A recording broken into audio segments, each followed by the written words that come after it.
Hello students, I'm your computer teacher. Today I will again revise the lesson number 1, Know Your Computer, in class 5.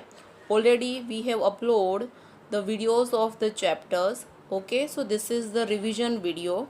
So if you have any doubts, so you can clear your doubts using this video. So let's start with the introduction of the computer again.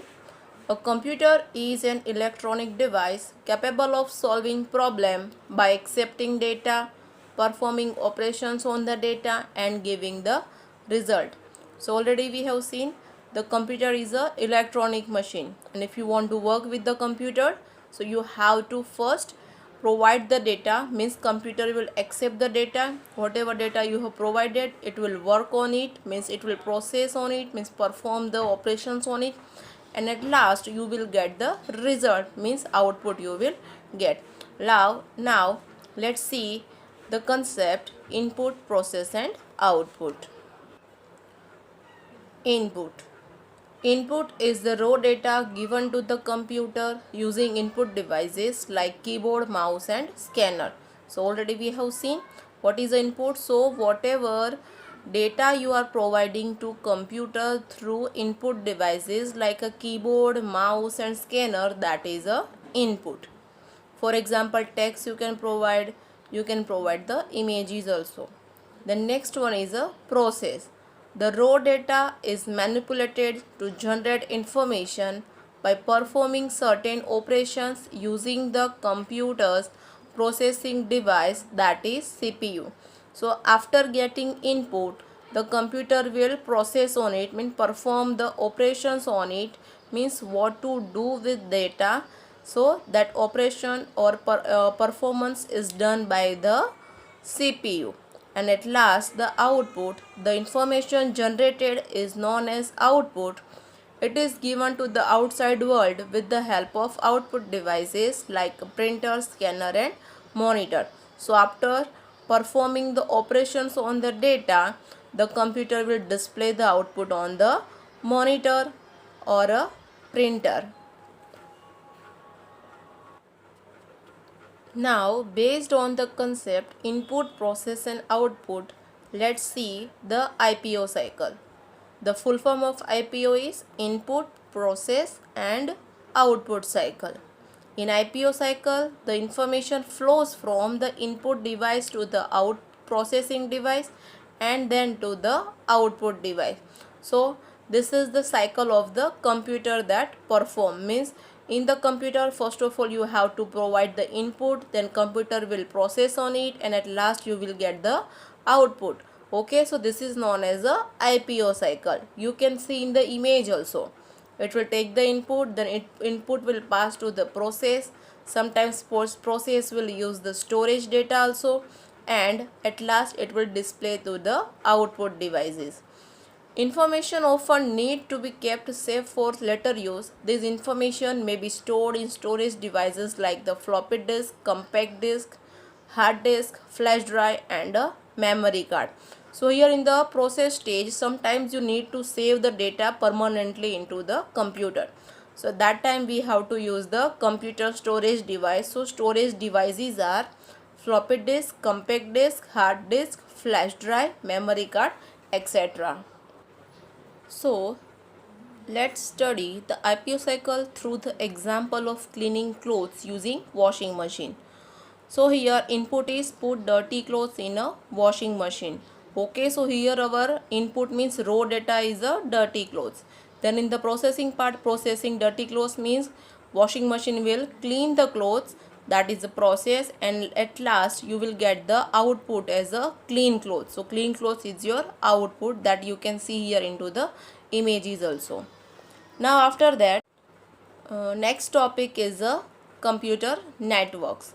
So the word network may be defined as a collection of computers connected together for the purpose of sharing information and resources. So meaning of the network is number of computers we have to connect with each other to share the information and the resources, means devices.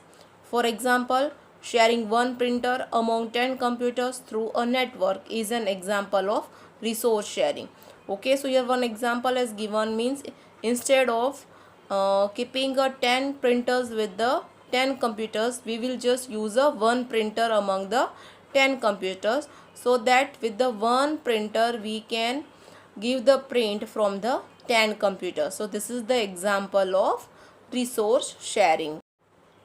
Now the next is the advantages of networking are given. So number one is limited resources, means that so instead of connecting a printer to all computers separately, you can connect it to the main network. In this way, every computer can share the printer and one can print something from any one of the computers whenever needed. So already we have seen the example. Instead of purchasing a 10 printer with the 10 computers, we will just attach a one printer among 10 computers. So what happen, among the 10 computers we can give printout to from any computer anytime, we can give through only one printer. So here we are limited the resources, means instead of 10 printers we will just use a one printer. So this is the limited resources. The number two is desire to share information. So information is centralized, thus it is made available to all the computer connected to a network. So what happened here? Here we are putting the information in our main server computer. So whenever we want to use the information, so all the other computers will get the information from the main computer. So whatever main information is there, we have to put in a main computer. So that is your server computer. And the third one is cost reduction. So it reduces cost, as the input device like the scanner and an output device like the printer can easily be shared. So already we have seen the example. Instead of 10 printer, we will use a one printer, and same is for the scanner. Instead of 10 scanner, we will use only one scanner among the number of computer. So we can reduce the cost of the number of printer and the scanners. Now our next topic is components of computer network. Means if you want to connect your computer with the network, so what are the parts required? So number one is workstation. So students, you can see in the image the number of computers are there, server is there, workstation is there. Okay, so what is a workstation? So the individual computers connected to a network to share data and information are called workstation or a terminal. So in the networks, number of computers are there. Okay, so you can see in the image also, so number of separate computers are, that is known as a workstation. So where you are working on an individual computer, that is a workstation. Then next is a server. The main computer in the networking environment that controls the functioning of the entire network is called the server, and the main computer with which all the computers are connected. Okay, so where we are putting all the information, so that is our server computer. So all the computers, means all the workstations are connected with the server computer, and we have to put all the information to server computer, and workstations computers will find the information from the server computer. Now after this, the third component is communication channel. These are used to connect the computers for the purpose of sharing information. For example, cables, fiber optics, radio waves, satellite, etc. So the use of the communication channel is to connect your workstation with the server. We have to use certain kinds of the communication channel. So as a communication channel, we can use cables, fiber optics wires, radio waves, or sometimes we can use the satellite. Now next component is modem. It stands for modulator demodulator. A modem is an electronic device which allows one computer to send information to another through standard telephone wire. So students, the full form of the modem is modulator demodulator. whenever computer want to share data from one computer to another computer, so we need to connect the computers with the modem, and modem uses the telephone wire. Next is router. It is an electronic device that connects two or more networks and direct the data between them.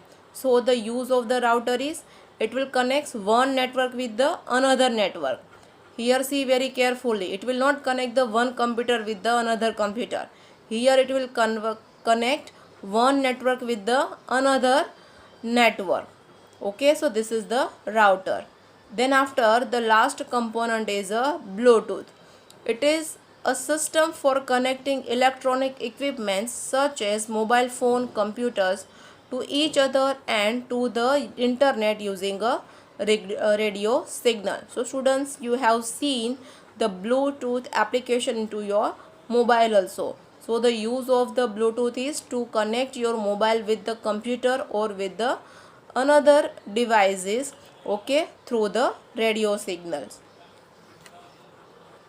Now the last topic of the chapter, that is types of network. So first type is a personal area network, means PAN. So when the computers and devices that belongs to the same user are interconnected over a short range, it forms a personal area network, PAN. Okay, so PAN is a shortage range of network. Okay, you are connecting your mobile with the computer and mobile with the another mobile, so that is a personal area network. Then second one is a local area network. So when the computers are interconnected in the same office building, school or home for sharing information, then it forms a local area network. So whenever you want to share the data between the your buildings, in the school compound only, okay, so in the houses, 2-3 houses you are sharing the information, so that is a local area network. Compared to personal area network, LAN is a large in a size. Third is metropolitan area network, means MEN. When the computers are interconnected to extend over an entire city, then it forms metropolitan area network, MEN. The cable operator supplies the cable television network using a MEN. So whenever we need the network through the city, means whole city requires the same types of the network, so that time we have to use a main network. The best example given here, that is a cable operator. In the television, the cable wire operator is there, so that is the main type of the network. Then after number 4, wide area network, means a WAN. So when the computers are interconnected for transmitting information over a large geographical area, it forms a wide area network, means WAN. Internet is the best example of WAN. So whenever you want to connect the information, okay, whenever you connect the computers among the whole world, countries, between the continents, the whole world, whenever you want to connect the computers, so we have to use a wide area network, and internet is the best example of the WAN network. So student, here the revision of the full chapter is over. So if you have any doubts, so you can ask into the regular classes. Thank you.